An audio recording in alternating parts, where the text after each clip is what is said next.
Despite the nearby tourist haven of Lake George, Buck Mountain is densely forested, runs down to a mostly uninhabited section of Lake George shoreline, and is overrun with deer and other wildlife.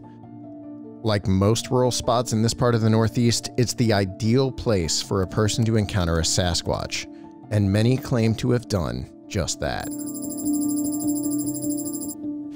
What brings you out here?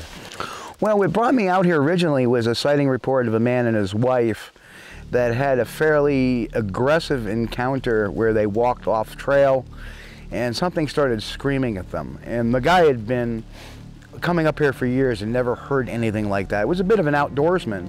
As they retreated from where they were, going back to the trail and then back out to the road area, he could see something moving, off to the corner of his eye, basically escorting them out. And to me, that very indicative that they may have interfered with a territorial type of area. I've been up in the Adirondacks where I've come across trackways. I found an adult-sized trackway with a juvenile-sized trackway. At the end, there's hair. So we know we have two different sized individuals moving through that area. Generally the Adirondack, I got a sighting yesterday up in the St. Lawrence County area. From another law enforcement officer. Family has been smelling odors. They did some knocks, they got some screams, but I got quite a few photos and got some other evidence that make it look like it's a viable area. In 2011, I was up here with my team and we were all sitting by the fire. I needed to get some batteries for my headlamp, so I went out to my car. And sometimes I like to just walk away and listen. I know their strategies. They like watching us. That's why we have those types of sightings where they're off on the edge of the forest watching people do things. And I shined my flashlight down to the north side of the road, and then I spun around to the south side of the road, which is at an uphill grade, and there, standing there, right next to the utility pole, was this 8-foot dark creature. I could see its eye shine was reflecting back at me, and the first thing it did was turn around. It kind of turned its body and looked, and I think it was looking for an escape route just in case. Now, mind you, I'm shining a light in its face, or at a distance of maybe 100, 150 feet. And time slows down, so it could have been, I thought it was 40 seconds, it could have been longer, it could have been shorter, I don't know. But I shook the light, and with that it turned and it started to walk back into the woods around the south side of our camp. What are some of the things you've experienced or been a part of experiencing during some of those investigations or night ops or whatever you want? I've been paced out of the woods with a couple other investigators. The rock throwing incident. Sometimes I sit on the skeptic side and then, bam, I get hit in the face with something.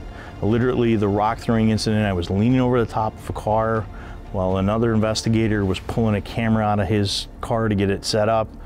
Another investigator in the front of the car working with night vision, and boom, one rock in the face. Another one skidded across the roof of the car. I'm moving around the car, going to get the thermal camera out to get that set up. We can hear thumps, can't get the thermal camera on fast enough to get to that particular area.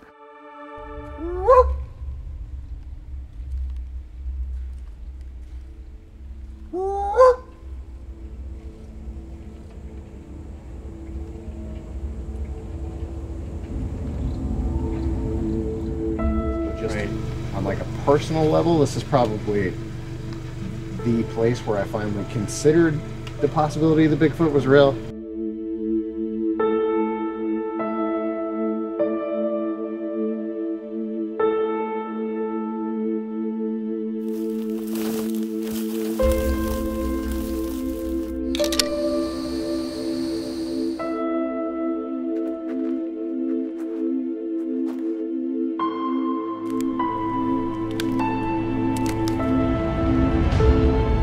Bigfoot is sighted all over this region. This is a great pathway for them. There's not a lot of people living in that region. There's a lot of unexplored land and forests. I think that Whitehall almost functions as a gateway to this area, and kind of what we talked about a lot of the researchers was the possibility of migrational routes and the way these things are moving into other states, into Vermont where there's other sightings, and then you have this vast wilderness. One thing that's impressed me in in the 40 years is how this topic can be a life changer. As it came around the side of the truck, looked me right in the eye. I was pretty much paralyzed with fear and shock and awe. I went to jump in the truck, and when I turned, there was about an 8.5 foot one standing behind the truck. And as I was coming down the hill, and I was looking up, and all of a sudden I see this big shadow, and he stepped over the fence, and I look at it, I go, oh my God.